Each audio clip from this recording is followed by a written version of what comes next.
Welcome to episode 11 of a Child Rights Series 2025. Hear the voices of our children. We have rights too. Brought to you in collaboration with the Early Childhood Commission. This month, we focus on my right to positive parenting. A reminder that children thrive when the adults in their lives guide them with respect, support, and an understanding of their growing abilities. So, positive parenting is not only encouraged, it is a recognized right anchored in the Early Childhood Commission standards for early childhood institutions and in key articles of the conventions on the rights of the child.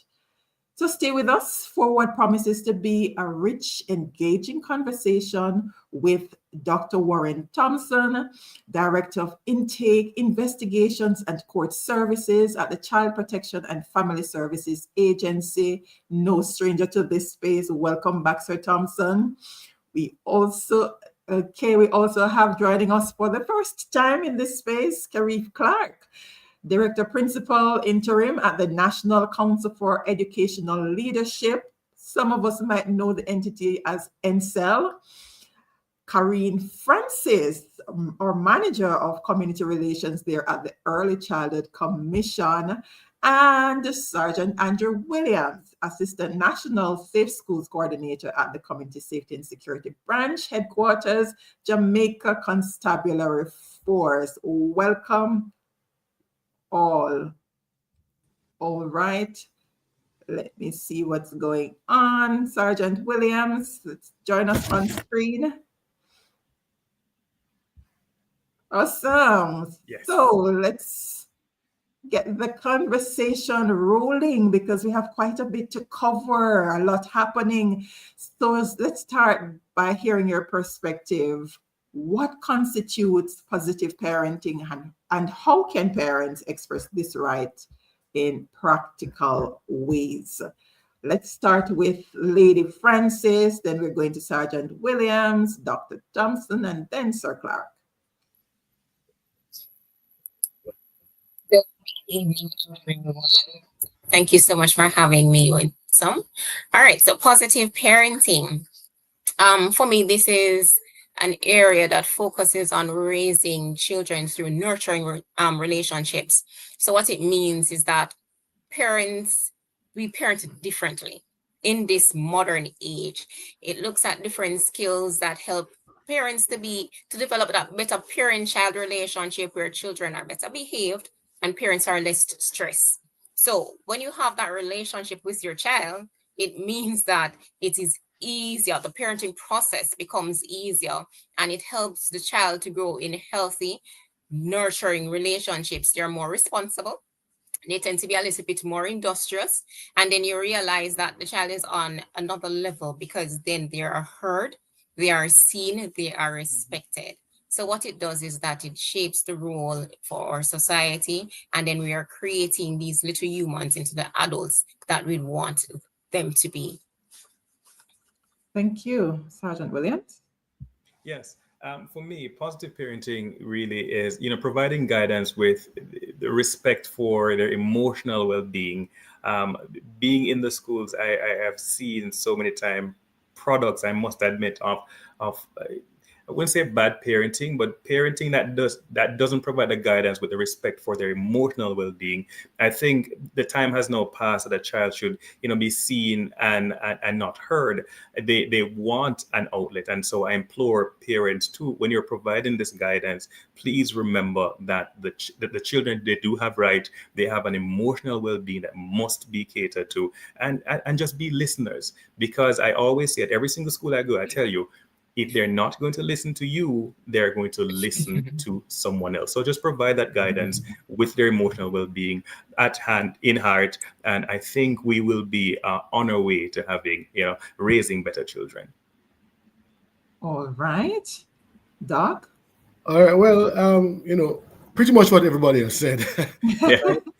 But I like to think of positive parenting as a relational and rights-based approach to parenting.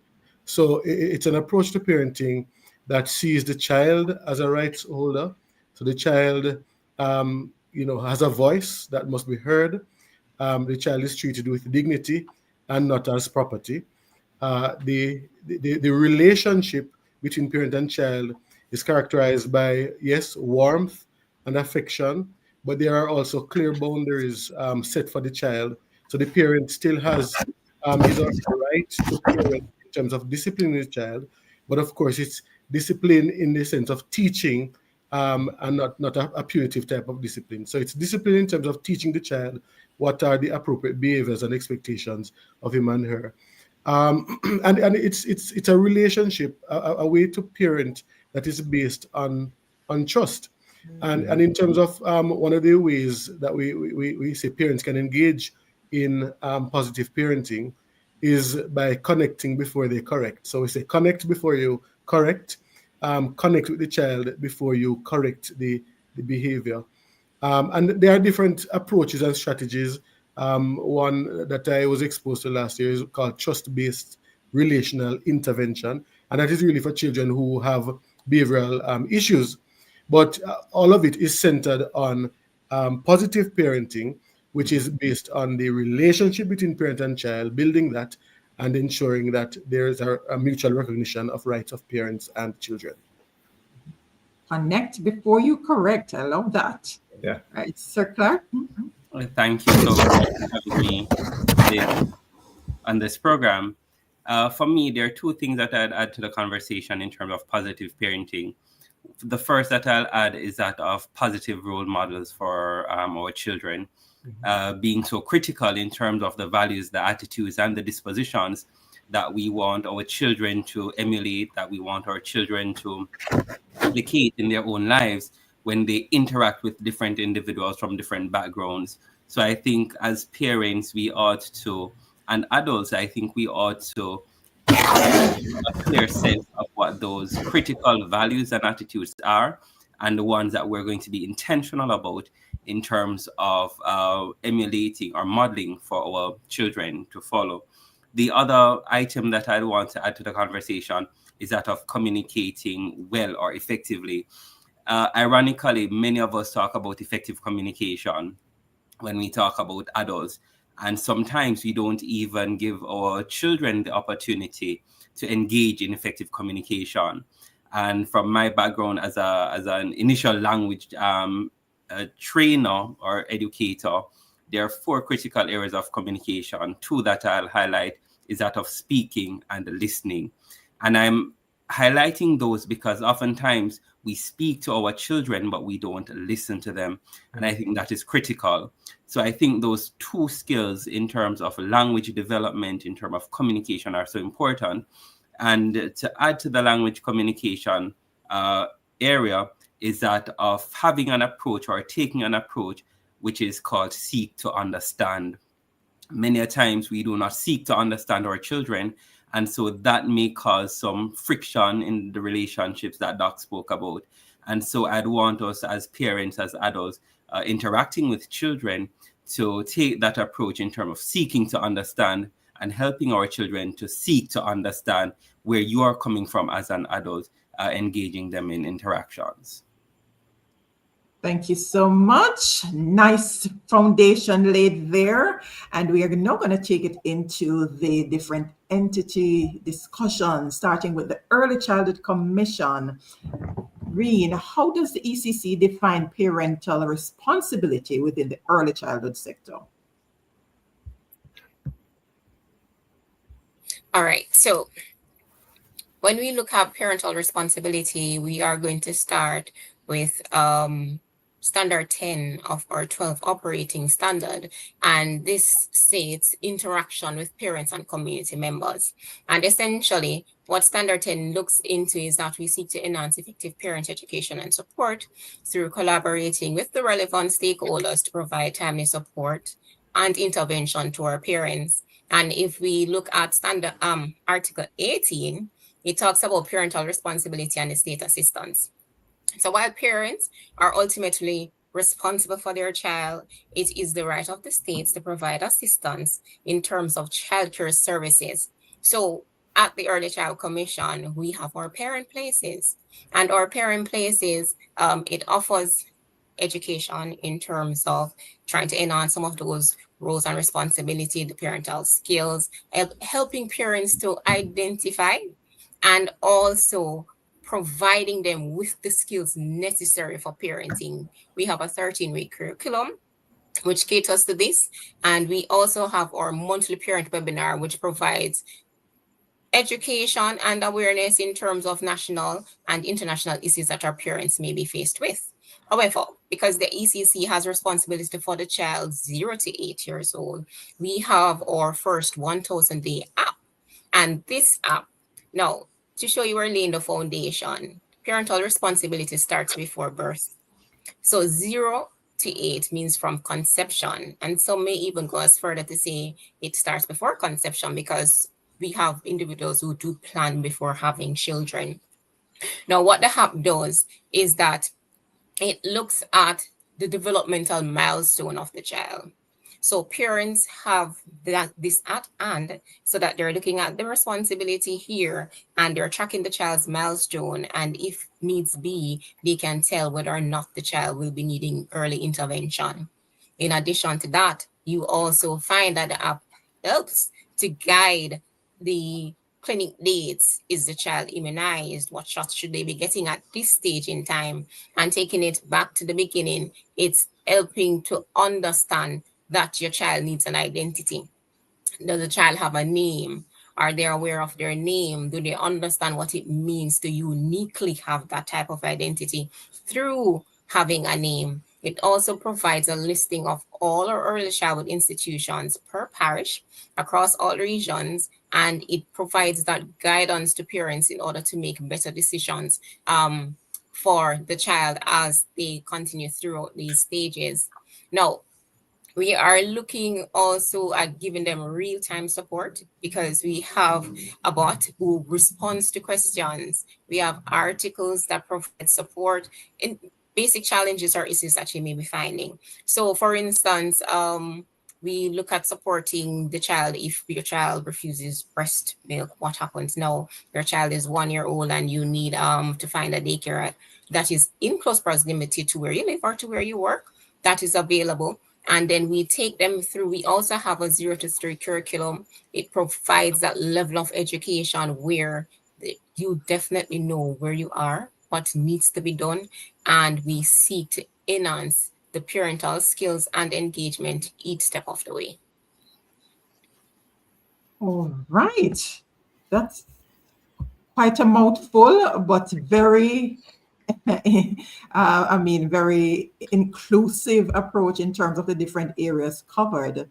And of course, in light of what's happening down west and around us for those who are still without certain utilities, in what ways is the ECC supporting parents, early childhood practitioners, and school leaders as they recover from the impact of Hurricane Melissa? Okay. All right. So at ECC, since the passing of Hurricane Melissa, we have a disaster management committee. And from this committee, we would have developed several subcommittees. So we have committees that caters to our staff.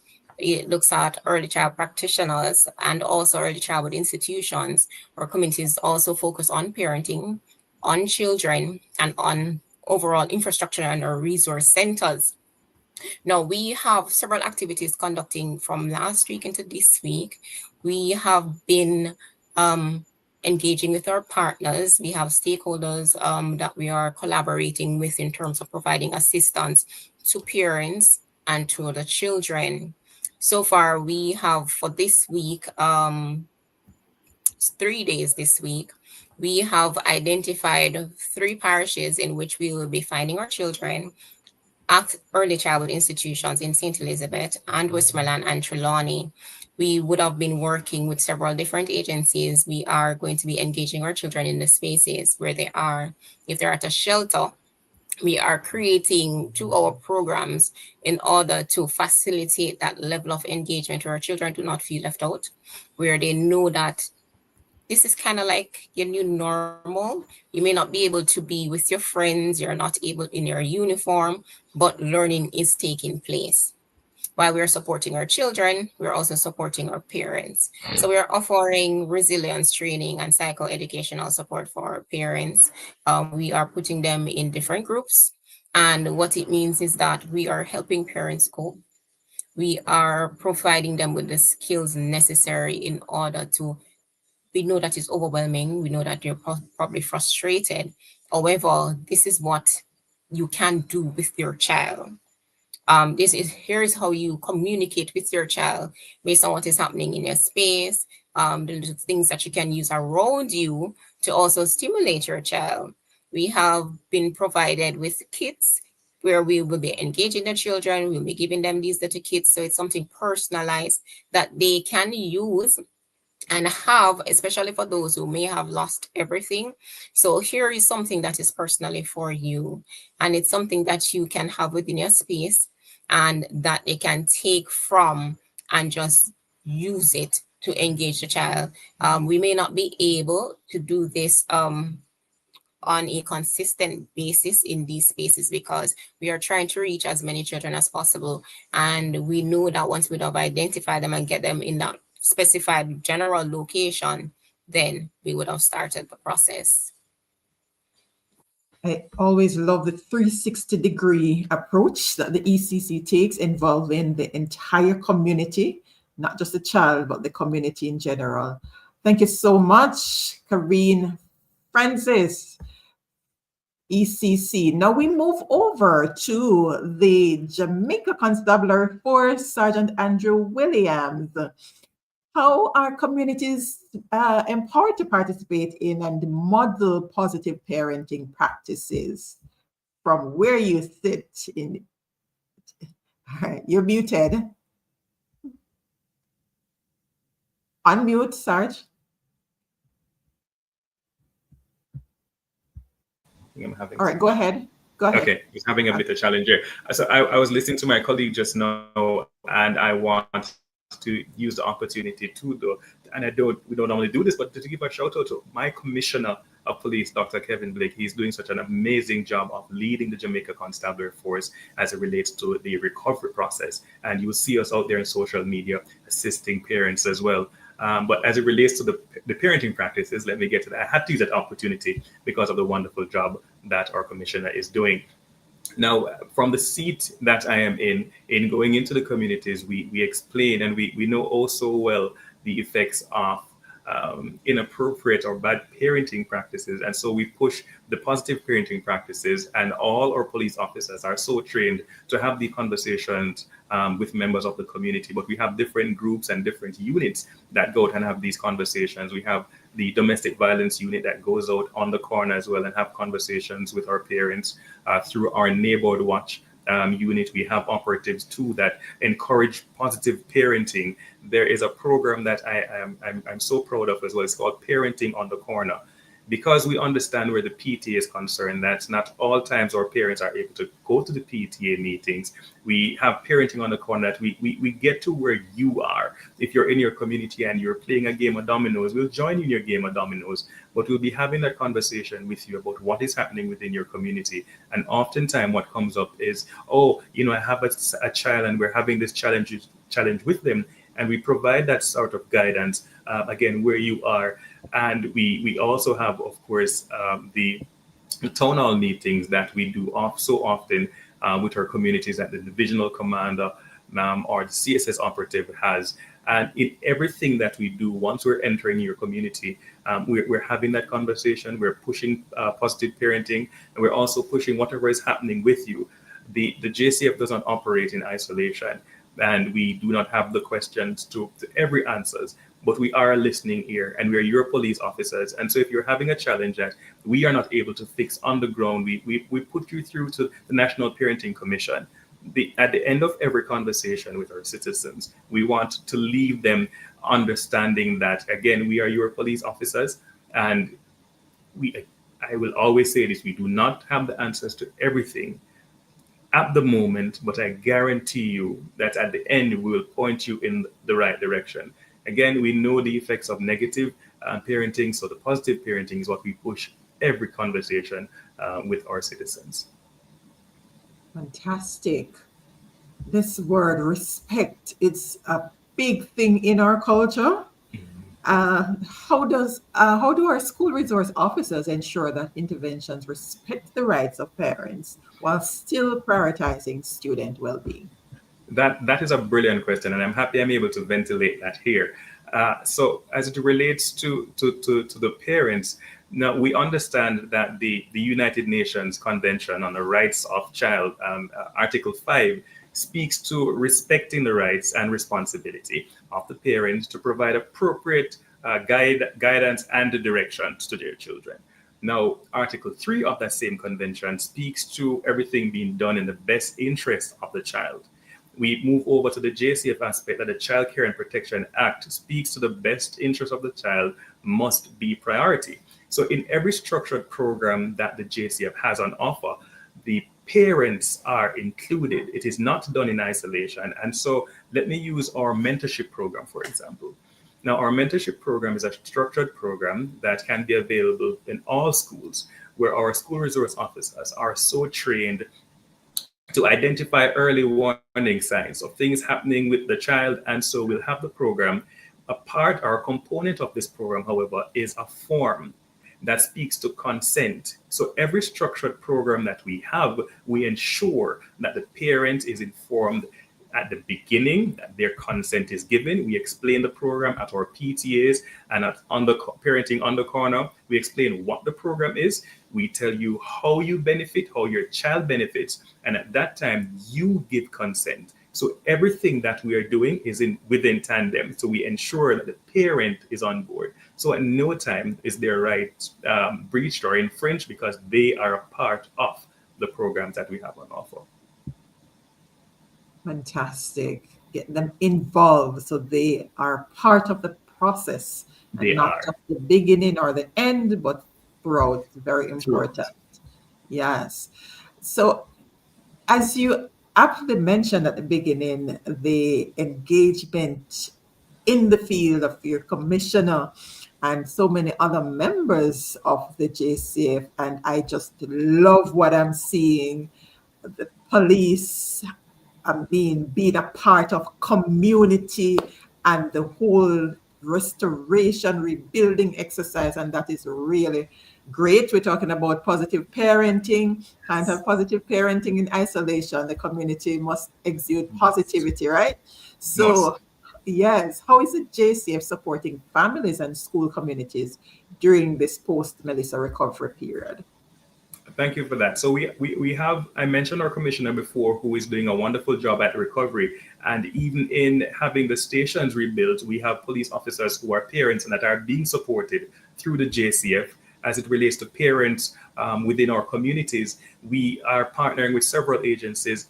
Recently, we partnered with the Caribbean Community of Retired Persons, who brought care packages to parents and to retired persons. We also have our school resource officers assessing what is happening within the schools, seeing what is happening with our students, and then we're having conversations with the parents. And so because they are our children, we ensure too that we get some care packages to our students who are affected, and we have the conversation with the parents, just to continue to hold on.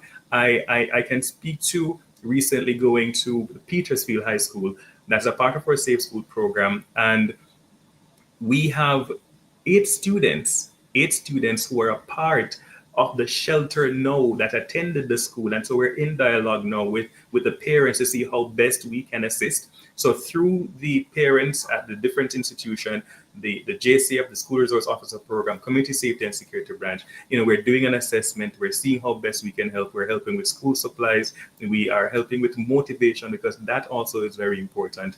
We're helping with the care packages as well. So we are there with our students. The school resource officers are there. Our students are contacting them to have conversations, to be uplifted. So we are there with every member, be it a student, the parent, somebody who works at the school. Our school resource officers are there with you as we promised to do. Fantastic. And I just love what's going on here. The engagement, and as the name states, Sorrento Resource Connector. So there are so many opportunities for us to connect others with resources and all hands on deck. We can't go wrong because we're going to need a lot of hands and feet out there and minds to do the coordinating behind the background. That's where I function best. So, all right. So, Karine mentioned earlier the responsibility of the state to provide protective services. And with that said, we are going to go right into the discussion, the segment with the CPFSA. Dr. Warren Thompson, tell us, does the CPFSA provide opportunities to help parents understand their rights, responsibilities, and duties in raising their children? All right. So right off the bat, Winsome, the answer is yes. Okay. I don't know if I need to say anything more, but let me explain how we approach this business of protecting children here. Of course, the name of the agency is Child Protection and Family Services Agency. So we provide services to families. Now, and I think perhaps every time I come here, I talk about a particular unit that we have. That's our Child and Family Support Unit. Yes. And the work of that unit is to work with families to reduce the vulnerabilities that could lead to a situation where a removal of a child may become necessary. So that unit will work with parents and children, doing activities like basic counseling, and of course, convening parenting workshops aimed at equipping parents with the skills, the knowledge of child development, knowledge of alternative discipline strategies, knowledge of just how to be better parents. And of course, the aim of those workshops is to increase the capacity of parents to reduce the need for state intervention or state support. So the CPFSA is engaged in that kind of activity every day.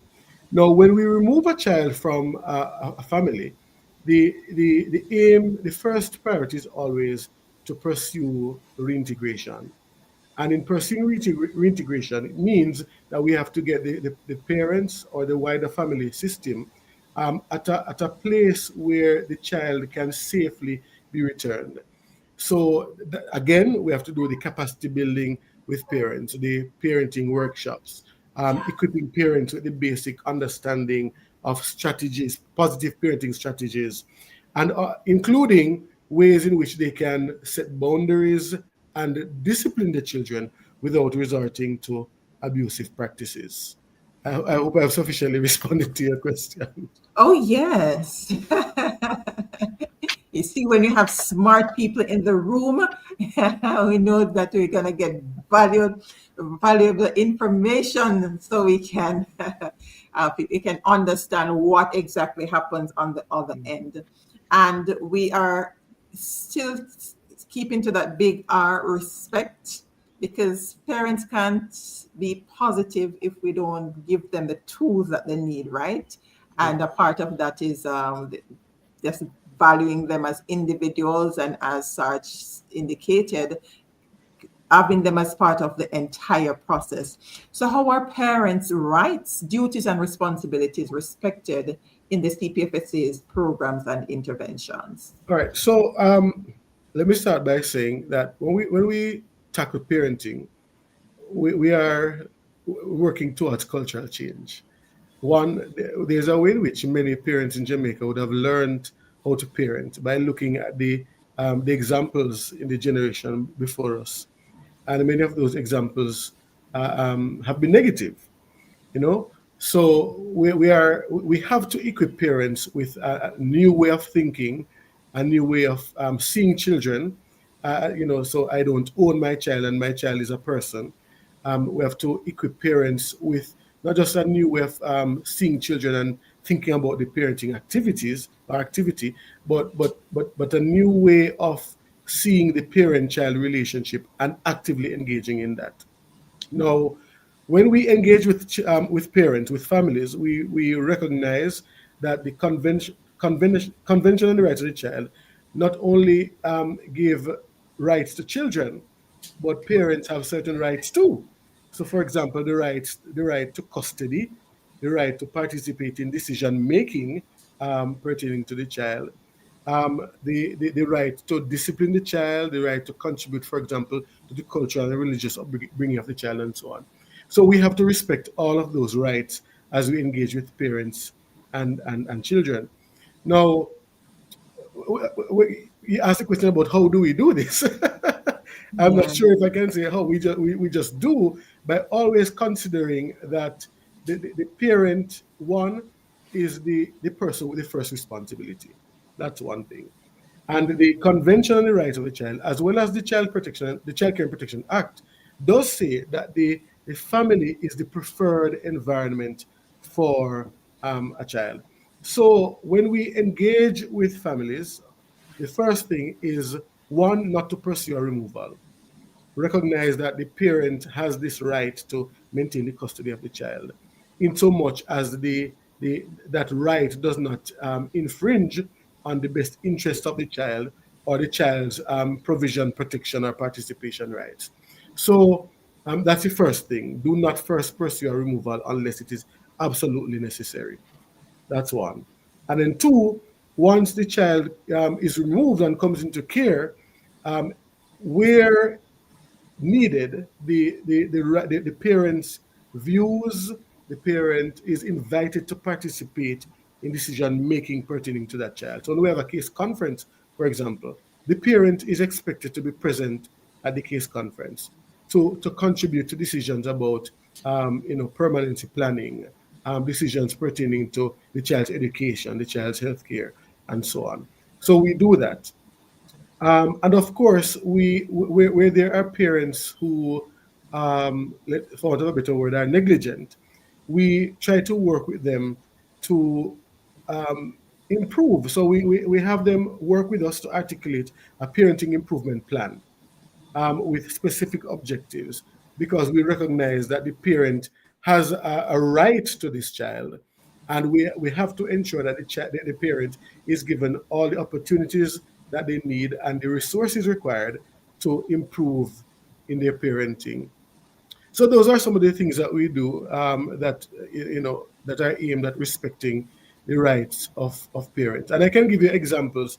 As recently as today, we were a group of us were discussing a particular case where the one parent is overseas and one parent is here in Jamaica. And there's one parent who not by a court order, but has custody. And the parents disagree about which country the child should live in. And the matter came to the CPFSA for the CPFSA to pursue the sending the child to the other jurisdiction where the child was born, incidentally. But our position had to be, the CPFSA cannot do this.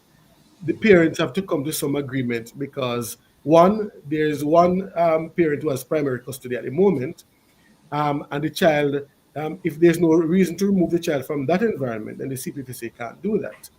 And the CPFSA has to respect the right of both parents, yes, but the parents have to come to some agreement. When it comes to the I'm not sure if you're familiar with the Hague Convention on the civil aspects of international child abductions, which is pretty, putting it in plain language, is parental abduction of children from one jurisdiction to another. When it comes to those kinds of scenarios, again, we have to respect the rights of both parents to custody and access to the child, and we have to try to mediate the relationship or take it to court for a judge to make a decision, because we recognize that parents have a responsibility, yes, but also a right to their children in terms of custody, in terms of decision making, in terms of participation. So those are some of the ways, Winsome. Right. Some practical ways too, because it actually demonstrates that you do consider the parents' views and not just act arbitrarily in removal and deciding without cause. All right, this one might be a little overlapped to the response you just gave, but just to tie it in with Article 18, which highlights parental responsibilities and the state's duty to support families. How is this reflected in your current role? Right. So let me take it back to statute. So both the Convention on the Rights of the Child as well as the Child Care and Protection Act, um, which is of course based on the convention, would articulate this principle that where a parent requires additional support to care for the children, then the state has a responsibility to provide that support. In fact, I think the CPA refers to the parent seeking the support from the minister. So the government of Jamaica has a responsibility established by statute to provide support to families or to parents. And of course, the CPFSA does this in multiple ways. So one, even if it's not a case where a removal is required, the parent comes forward and says, I need some assistance. I'm having this challenge. The CPFSA steps in terms of provision of psychotherapeutic or psychosocial intervention, if that is needed, to build the capacity of the parents to care for the children. We refer parents to other services. Of course, if it's a case where the family needs resources, it could be the PATH program. It could be connecting them with other service providers, whether it's through a church or through a non-governmental organization or through other state entities. We provide assistance to those families or parents so that they can care for the children. And I'm laughing because I'm remembering a conversation I had last week with one of our officers in the most affected areas after Hurricane Melissa. And the officer was telling me that the family had come forward some years ago and they needed some support. They came forward to say, we can't take care of the children. And we supported the children staying at home and assisted them by connecting them with the resource where they could get a house. So we supported them towards getting a house. If I recall correctly, it could be a food for the poor house. But all of that went away in the hurricane. And the officer was telling me that the parent came back to say, the house on the bill for me, and the probably have to build back another one. Right? But we don't build houses, but we try to connect our families to other resources that are out there so that the children can stay at home. And pretty much that's what it is doing. So. All right. It seems like you have a lot of houses that you're going to have to be building, especially down west. Yeah. Right? Because that was the next question in terms of how CPFSA assisting families and caregivers were affected by Hurricane Melissa outside of the house. Any other areas? Yeah, well, so highlight? at this stage, our activities in the most affected region have been focused on, let me say three things. One, we have been doing relief work with children in various communities, meaning carrying care packages, feed, food, and so on. So we have been doing that from time to time. We have done it in Trelawney, we have done it in St. Elizabeth. We have not yet done it in Westmoreland. We have, through this activity, we have fed hundreds of children.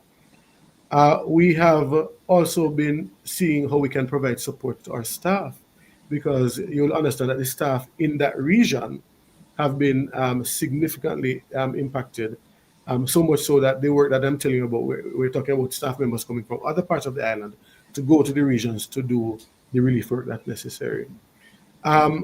Partnering with the staff in the region who are affected, we have been doing the assessment, particularly of the children in what we call our life programs.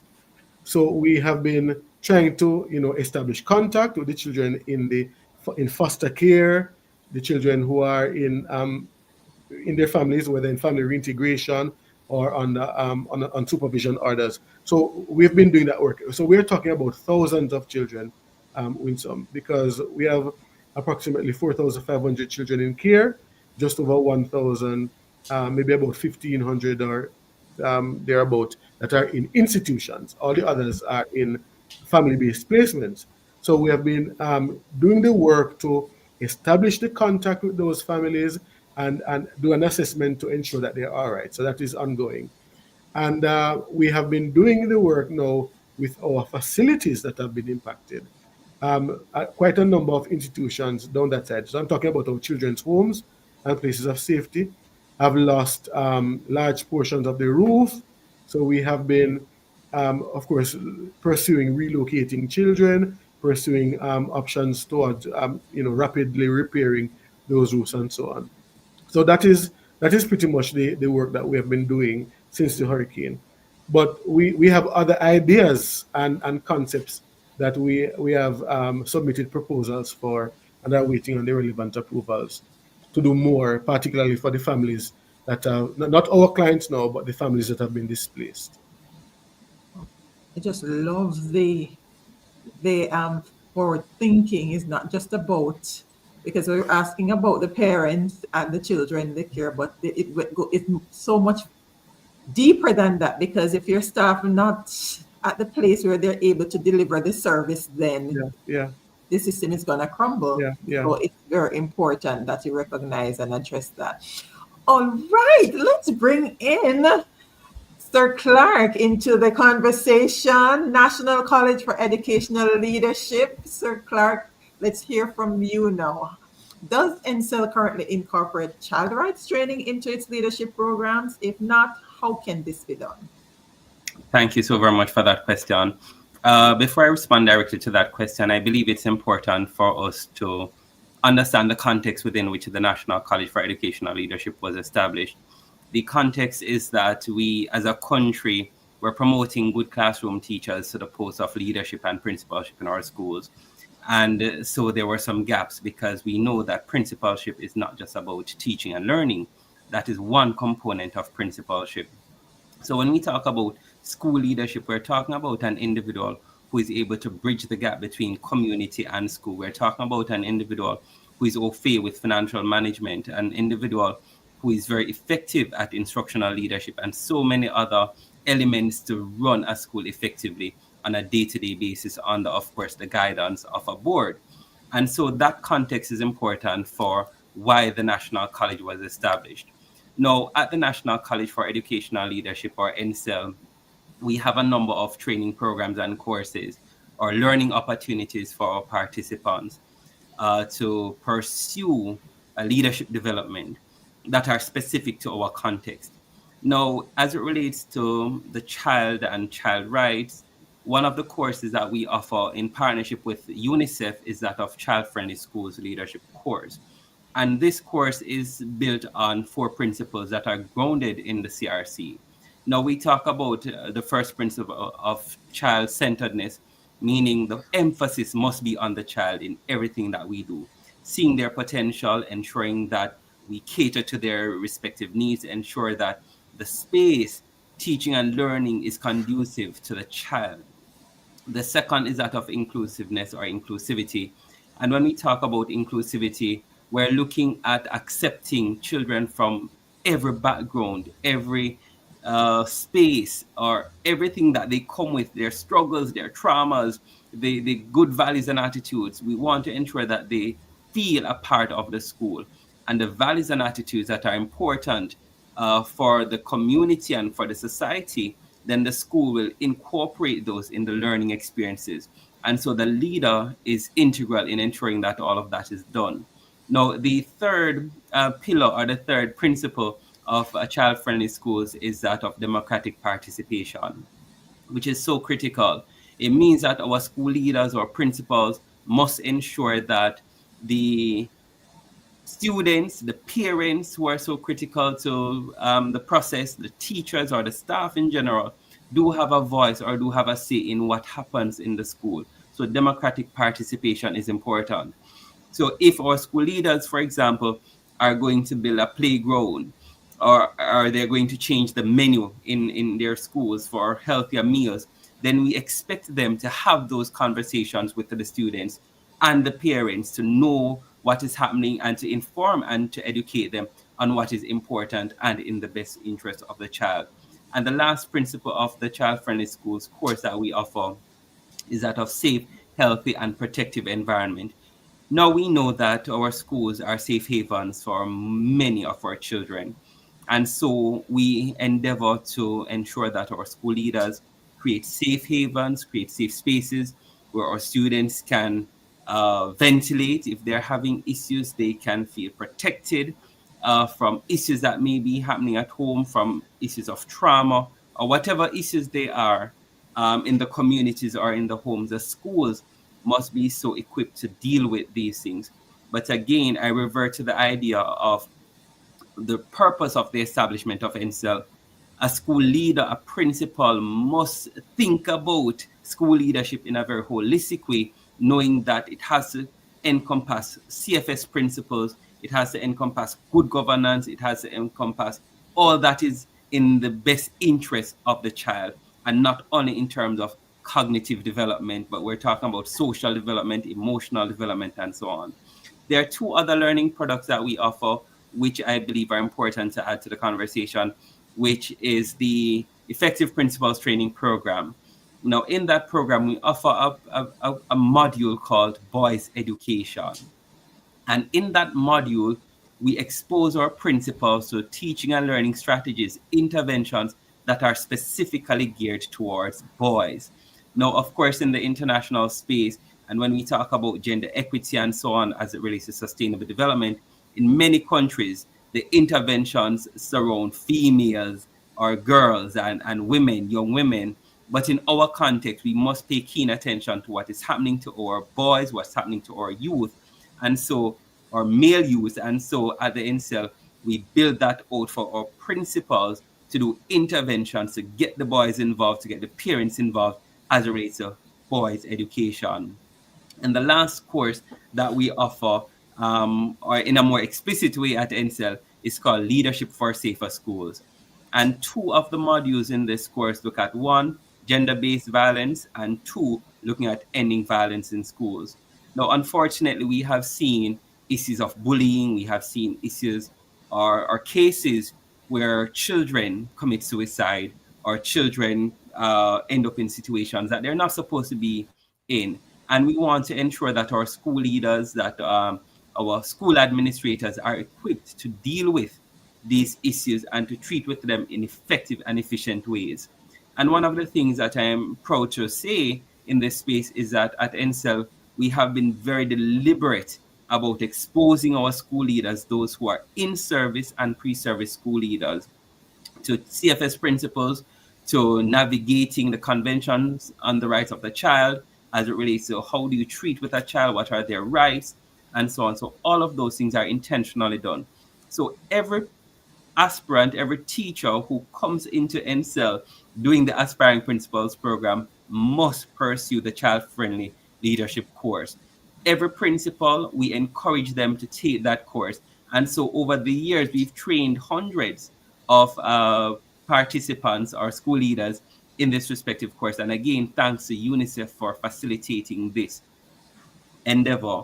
And one of the other things that we do in terms of promoting child-friendly spaces or our schools as child-friendly spaces is to have our CFS ambassadors, where based on the interventions that are done in the schools by the school leaders, we look at the interventions and we recognize their efforts in being extremely deliberate and intentional in terms of ensuring that those spaces are created where the parents have a voice, where the students have a voice, where the discussions are had about the rights of the child, about the interests of the child, and about how the school facilitates holistic development of the individual who will, of course, become a part of society.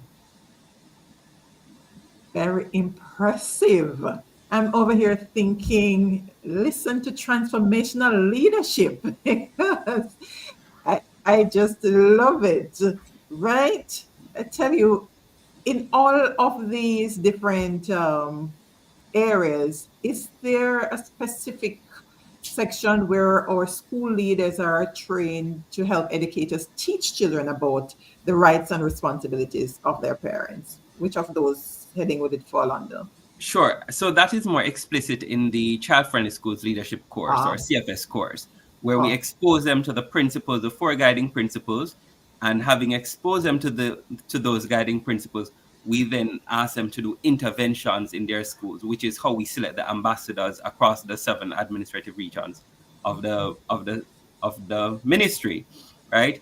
And so let us say, having offered a training in Q1, the principals will now do interventions in their schools, and from those interventions, looking at again the 4 principles: the child-centeredness, the inclusiveness, the democratic participation, which again requires of engagement with the parents, with the teachers or the staff, and with the children, and then ensuring that they have a protective, safe, and healthy environment.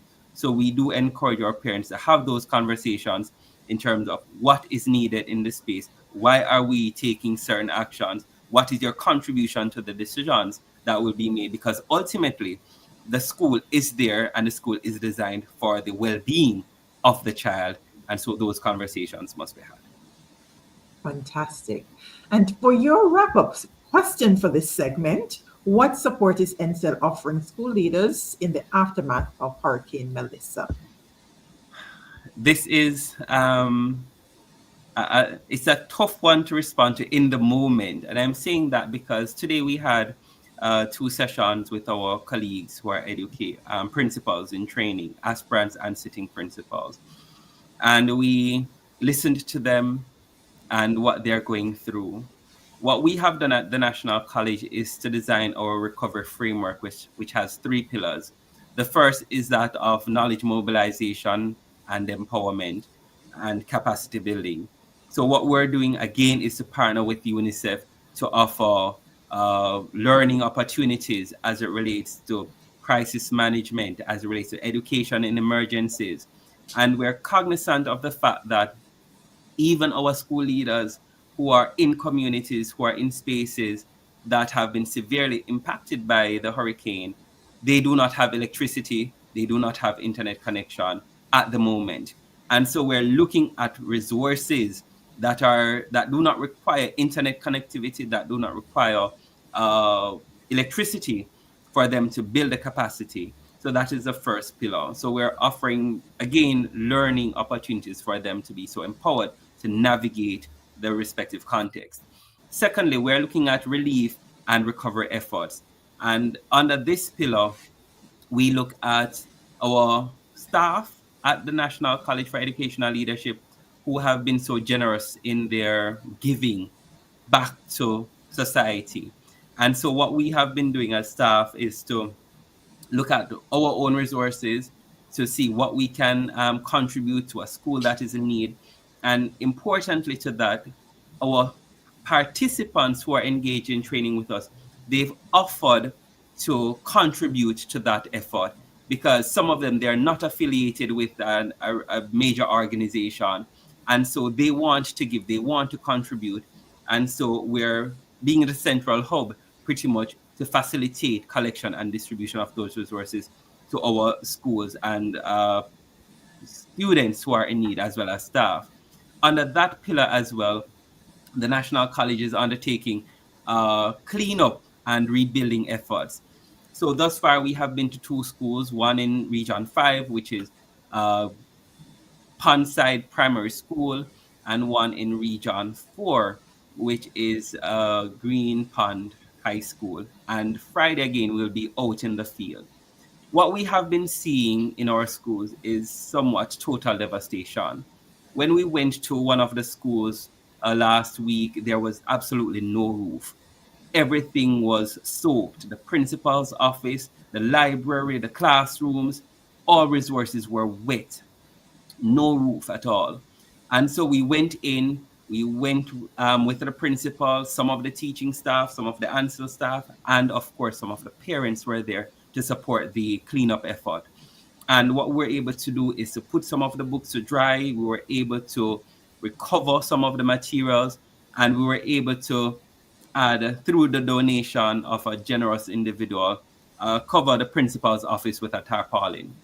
And before we left that day, the rains came. Some of the things got wet again.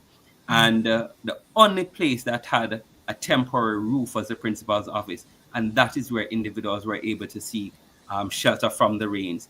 And so when we talk about the impact on our schools and ensuring that the learning space is there, ensuring that our principals are supported, ensuring that our colleagues in education are supported, it means that we can go in and to provide cleaning up services. We can give up our time, we can give up our expertise. So we're doing that in very deliberate ways. So we're looking at our principals and the schools that have been severely impacted, and we're providing support.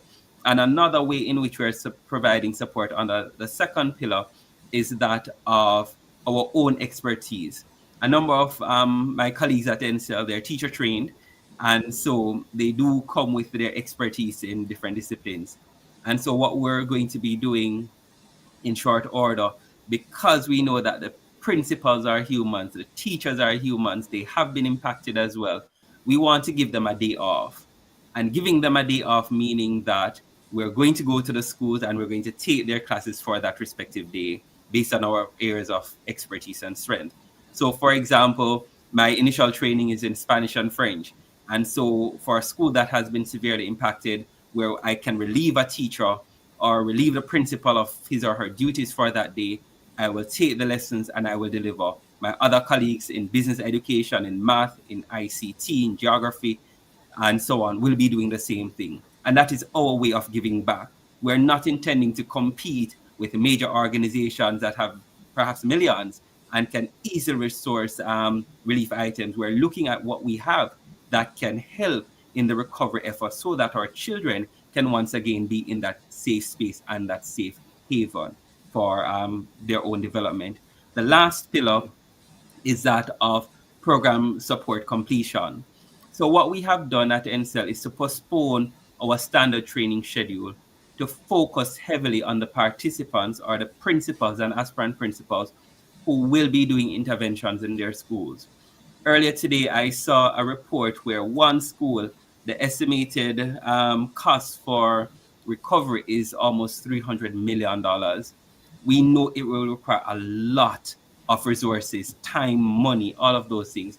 And so what we will be doing is that we'll be going into the schools and we will be working with our principals in deliberate ways to support them to build back the school and to build back stronger. In the Aspiring Principals Program, which is the only paid program at the National College, everything else that we do at NCL is free of cost to the system. And I think people don't understand that every program is free of cost. Every course is free of cost. If you want us to come in and design an intervention or workshop, free of cost. There's only one program that has a cost. And in this effort, we have waived all delinquency fees for our participants. We have offered a 10% waiver on all outstanding balances, and we have extended the payment deadline for all participants. And that is just perhaps our minute way of helping the system to recover from Hurricane Melissa, and our way of making Jamaica that place of choice to live, work, raise families, and do business as it relates to Vision 2030 and beyond. Wow, those are some very practical ways to provide support. And other organizations can take some hints from what you just shared. What's that you have in your hand? You don't have some resources, but we all have at least one thing or skill set that we can utilize to make a difference. All right, let me pause before we go into the final segment to acknowledge Janet Reed Campbell from Rehoboth Basic School. Thank you so much for joining us. The recording will remain on YouTube, so you can feel free to share the link for those who are not able to join us live, so they can get access to this, reservoir of information that was shared here.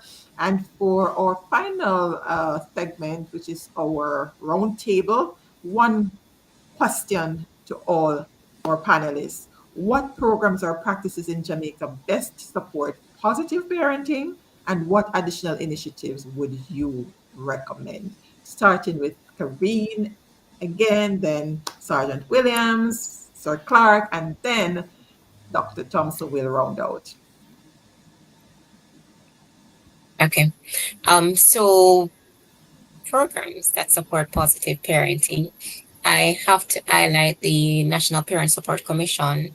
It is Parent Month, and usually our activities would be varied for Parent Month.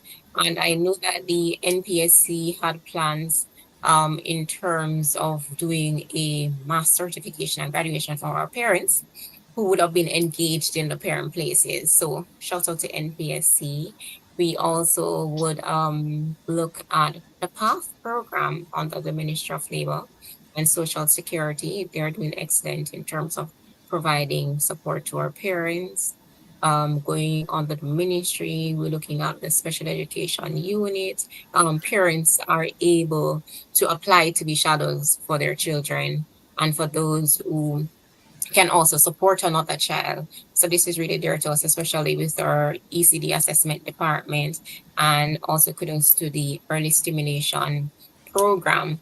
Now, there are several different programs, the SOS Children's Village, we have our faith-based organizations, and also our NGOs, because when we look at positive parenting and then the applications and the implications to the parent-child relationship, realize that a lot is being done by these organizations.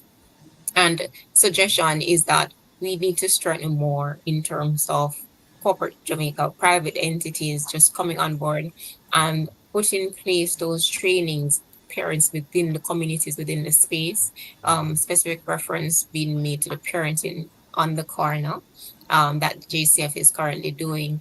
It's more collaboration and partnership in these spaces, bringing the different entities together through our community-based activities and ensuring that parents have the awareness, the knowledge, and the skill set to continue to be the best version of themselves for their children.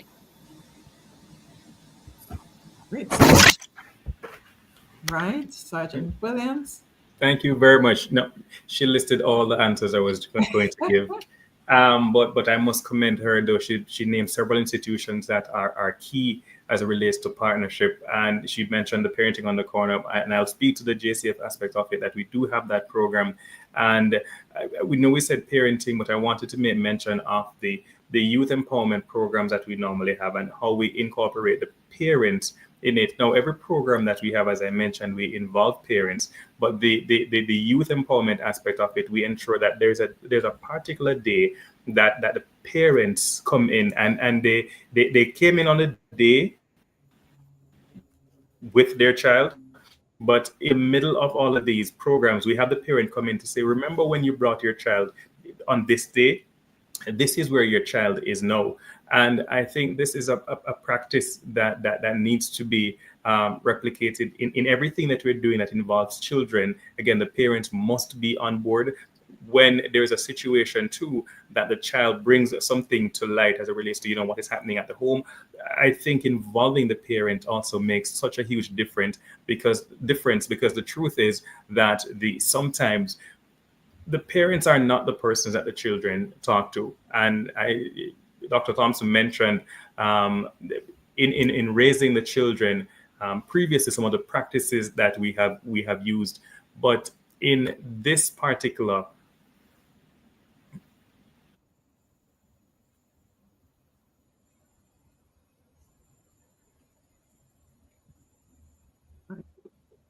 We lost Sarge. All right. Until he gets back, Sir Clark, go ahead and share your response. Sure, thank you. So again, I am like Karine. I really would like to use the opportunity to highlight, for example, a sister agency, the National Parenting Support Commission, which was established to lead in this regard in terms of what's happening nationally and the efforts that can be better coordinated. So that is a good thing coming out of the Ministry of Education, Skills, Youth and Information that I hope to see continue in its endeavors to reach our parents and so on. At the National College, one of the other things we have done is to again look at our landscape. We have embedded the Sustainable Development Goals and the national goals in our operations. And so we're deliberate about exposing our school leaders, exposing our system leaders to the whole matter of sustainable development. And one of the things that we have done is to launch earlier this year what we called Leadership Empowerment. And the emphasis is on men in MENT, which means that we're focusing deliberately on males. Our males who are leaders, our males who are parents, our males who are educators who have to treat with some of these situations, ensuring that they're mentored, ensuring that they're empowered, and ensuring that there is a space for them to network. When you listen to a principal or an individual who vents because he or she has to deal with a lot as it relates to the challenges that exist in our schools, and how they have to be creative in navigating those issues, how they have to be creative in even this time when the students don't have homes or roofs over their heads, and the parent, the principals, the school leaders have to be there for their children. What we're endeavoring at ENSEL is to create the space for conversations, but what we have moved away from significantly is just the conversations. So almost everything that we do must have a call to action. So we talk a lot sometimes, but the action is important. So every idea that is important, that is contextually relevant in a space is important. We do encourage all the collaborative efforts. We do encourage all individuals, all key stakeholders to be a part of the conversation about parenting, proper parenting, the rights of the child, ensuring that there's holistic development. But I challenge all of us to have that call to action, where we're not just talking, but we're implementing, we're doing things to ensure that the lives of others are better. And that is a major difference between what ENSEL offers in its training versus perhaps a theoretical degree. We're not about the theory so much, we're about the practice. We're about improving lives through effective leadership.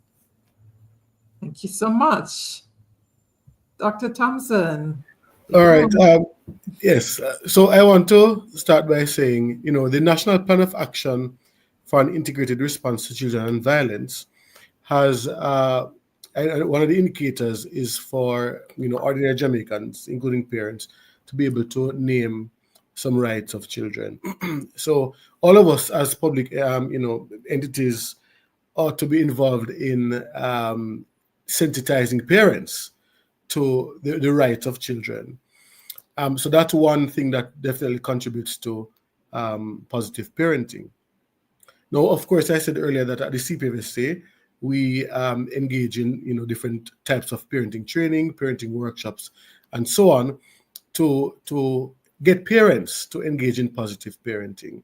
But I'm aware that there have been other programs, of some of them donor funded, that have been focused on building parenting capacity in Jamaica.